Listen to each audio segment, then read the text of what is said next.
What's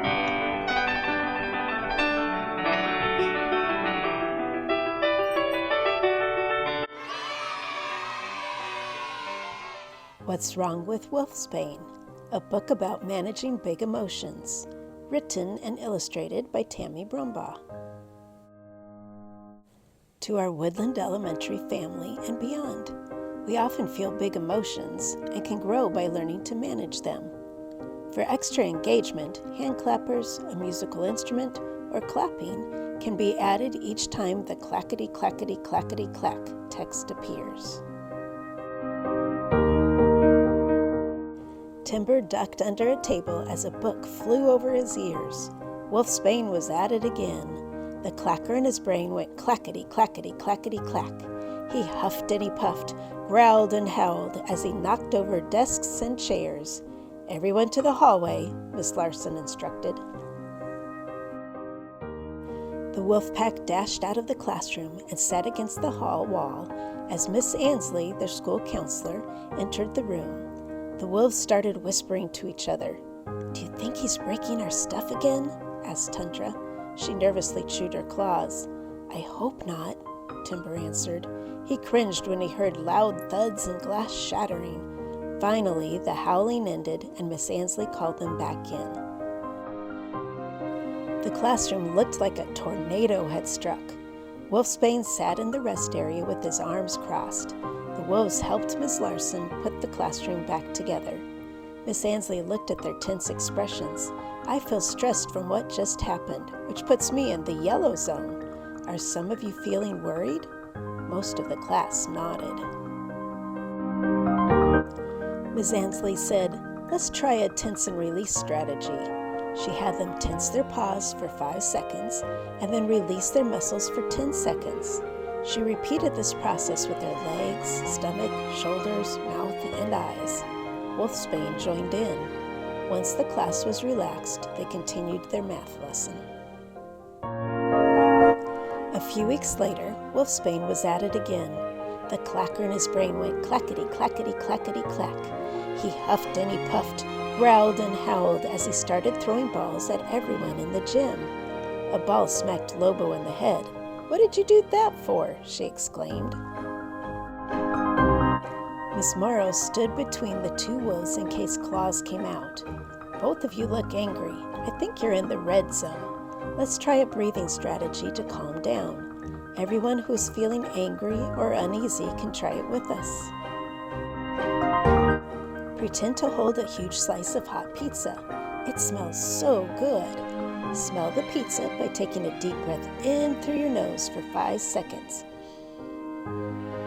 Now cool it off by using your mouth to blow in it for 5 seconds. The wolves continued to smell in through their nose and blow out through their mouth several times. Wolfsbane joined in. Once the class was calm, they continued their game. The next week, Wolfsbane was at it again. The clacker in his brain went clackety, clackety, clackety, clack. He huffed and he puffed, growled and howled as he started to sob. "What's wrong?" asked Tundra. Wolfsbane tried to answer, but he was too choked up to talk. He stumbled to the rest area, continuing to howl as he drew with the colored pencils. The other wolves tried to keep playing their instruments, but the crying and howling was so loud they finally stopped to cover their ears. "Let's take a break," said Miss Brumbaugh. "Sometimes we feel sad. It's okay to be in the blue zone for a while, but let's see what we can do to handle those sad feelings so they don't get out of control."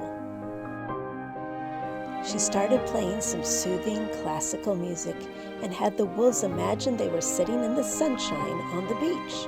She asked them to think of things that made them happy or grateful. Wolfsbane joined in. Once the class cheered up, they continued playing instruments. A few days later, Wolfsbane was absent. The other wolves were relieved and found it much easier to be in the green zone.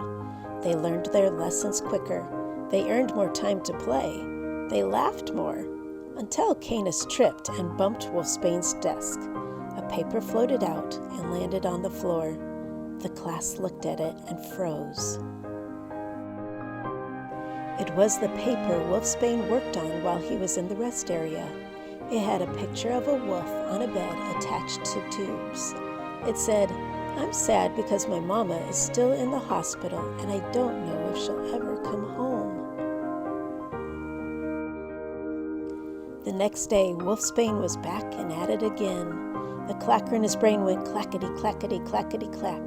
He huffed and he puffed, growled and howled as he started ripping pictures off the walls. Tundra walked over and gave him a hug. Wolfsbane stiffened and stopped tearing up the bulletin boards. At lunch, the clacker in his brain went clackety, clackety, clackety, clack.